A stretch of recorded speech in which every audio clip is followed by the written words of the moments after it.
ले भाई आ रहा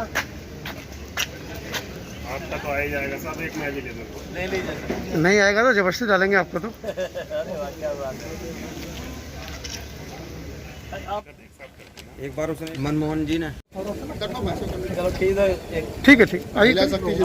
आप हट जाओ। जी जी जी जी जी जी रामस्वरूप वर्मा जी का बर्थडे है आज। बड़े बहुत बड़े समाज की स्थापना की है इन्होंने, अर्धक समाज की। आज अर्धक समाज के जो संस्थापक हैं रामस्वरूप वर्मा जी, उनके लिए एक सभा रखी गई है।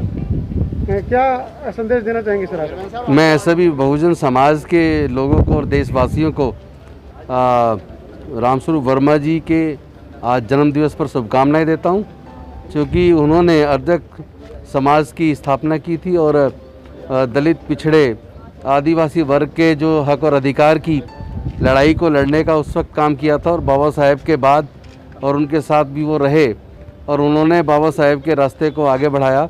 तो मैं समझता हूँ जितने भी दलित पिछड़े वंचित वर्ग के लोग हैं, उन लोग के हक की जो लड़ाई जिस तरीके से उन्होंने लड़ी, मैं समझता हूँ ऐसे जितने भी बहुजन महानायक हैं, हमें सबको उन सबके जन्म जयंती पे सम्मान देना चाहिए। इस तरह पुष्पांजलि का जो प्रोग्राम रखना चाहिए और उनके ऊपर चर्चा रखनी चाहिए, ताकि हमारे समाज के लोग अपने समाज के महापुरुषों के बारे में, जीवन संघर्ष के बारे में जान सकें।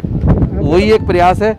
हमने ये तय किया कि हम अपने यहाँ जितने भी हमारे बहुजन आइकॉन्स हैं, उनके जन्म जयंती का प्रोग्राम यहाँ किया करेंगे और हमारे महापुरुषों के बारे में जो हमारे लोग नहीं जानते हैं, ऐसे प्रोग्रामों के माध्यम से अपने लोगों को अपने समाज के महापुरुषों के बारे में जानकारी देने का हम लोग काम करेंगे। मतलब ऐसा नहीं लगता कि नानक, रैदास और कबीर के अलावा तमाम हमारे जो महापुरुष हैं, उनकी विचारधारा को ख़त्म करने के लिए पाठ्यक्रम में भी और उनको आगे बढ़ाने के लिए सांस्कृतिक जो साहित्य है उससे भी दरकिनार इन लोगों को किया गया है।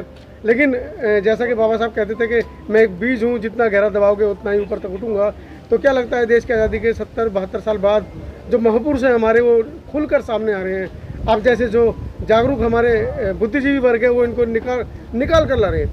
देखिए, मैं समझता हूँ ये हमारे पूरे समाज का ही नहीं बल्कि पूरे देश का दुर्भाग्य है कि हमारे समाज के इतने महापुरुषों के जीवन संघर्ष की गाथा को विद्यालयों के माध्यम से पढ़ाया नहीं जा रहा है और चुनिंदा लोगों के जीवन संघर्ष को पढ़ाया जा रहा है।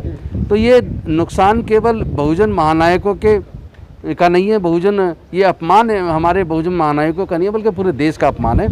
और देश की सरकारों को चाहिए, जितने भी महापुरुष लोग हमारे देश में हुए हैं, जिनका इस देश के निर्माण में योगदान रहा है, उन सबके जीवन संघर्ष के बारे में पाठ्यक्रम के माध्यम से पढ़ाया जाना चाहिए। एक आखिरी सवाल, ऐसे में देश के युवाओं के लिए आप क्या संदेश देना चाहेंगे? मैं देश के युवाओं को सिर्फ इतना कहना चाहता हूं कि आप लोग अपने मस्तिष्क के दरवाज़ों को खोल के रखो। आँख मीच के धर्म रूपी अफीम को पीकर अंधे होकर किसी ऐसी ताकत को अपनी ताकत मत दो जो आपका शोषण करती है, जो आपके हक अधिकारों को मारती है। बल्कि आपको अपनी बुद्धि और विवेक से निर्णय लेना चाहिए और अपने समाज को जो ताकत दे, अपने हक अधिकार की जो बात करे, ऐसे लोगों को जो हमारे जीवन में तरक्की लाए और जो सरकार में रहते हुए हमारे लोगों के विकास की योजनाएं बनाए, ऐसे लोगों को हम लोग को आगे बढ़ाना चाहिए। ऐसे लोगों का हमें साथ देना चाहिए।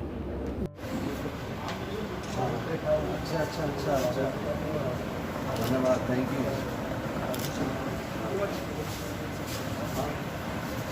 सर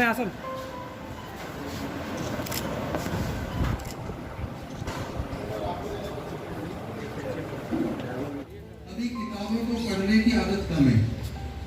जिस किताब को पढ़ने में आपको 15 दिन और 1 महीना चाहिए, वही ज्ञान अगर हमारे मुनि जी जैसे साथी या हमारे वो उनके आधे घंटे की स्पीच में आप ये मान लो अगर आपने ध्यान से सुन लिया तो पूरी की पूरी किताब आपने इस जगह से इस स्पीच को सुन के पढ़ ली। तो हम ये मनुष्य को सम्मान देंगे। दूसरी तरफ जो किताबों में उनके बारे में ज्ञान नहीं दिखता, जो हमारे बहुजन आइकॉन्स हैं उनके बारे में हमारी सरकारें नहीं पढ़ाती, तो कम से कम उपेक्षित वर्ग है उन सब में जागरूकता आएगी और वो सब लोग एकजुट होंगे। और इससे मैं समझता हूं निश्चित तौर पे हमें समाज को आगे ले जाने में मदद मिलेगी और अपने लोगों को एकजुट करने में मदद मिलेगी। क्योंकि जब पूरा समाज आगे बढ़ेगा मजबूत होकर तो देश आगे बढ़ेगा। लेकिन हमारे देश के हुक्मरानों की एक गंदी आदत रही है कि वो चंद लोगों को तरक्की करते हैं, बाकी लोगों की तरक्की के बारे में नहीं सोचते हैं। तो जब चंद लोग तरक्की करेंगे तो चंद लोग करेंगे, जब देश के सब लोग तरक्की करेंगे तो देश तरक्की करेगा। तरक्की करे, इस दिशा में आगे बढ़ने का हमारा संकल्प है। हमारे साथी, हमारे नंदनगरी की टीम के एक साथी मेहता जी बैठे, उन्होंने हाथ उठाया था कि वो उनके बारे में जानते हैं, तो मैं निवेदन करूंगा आप आए और संक्षिप्त में उनके बारे में